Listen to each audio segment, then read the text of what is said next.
For me, if it wasn't for the bundler, there's no way I'd be doing square bales, small squares. There is no way at all. I'm Brad Stokes with Stokes Farm in Lowake, Texas. The farm was my dad's. I took over farming operations with my brother. We transitioned from making round bales into the square bale business a couple years ago. Basically doubling our margins per acre. To make that jump, it was an equipment investment for sure. But we can run 2 square beders, run the Bale Baron, and with the 2 of us, and we're putting up a good fair amount of hay. Pretty simple. The Bale Baron is very easy to get used to running. Haven't had any issues out of it.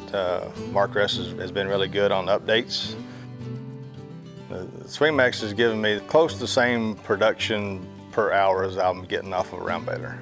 One, we're not stopping every time that your bale is full on a round baler to eject it.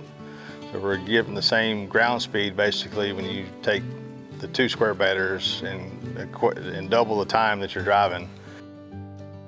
So we can pull 20 bundles out of the field at one time on a trailer, load them into the barn.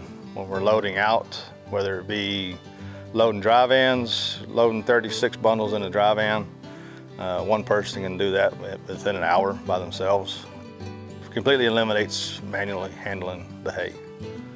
And when you have customers that are driving 4 hours drive time from hay producing country out here to buy hay from you, it speaks for the product that we make. You put your heart and soul into something, and the compliments you get back from your customer, and customers say this is the best hay I've fed.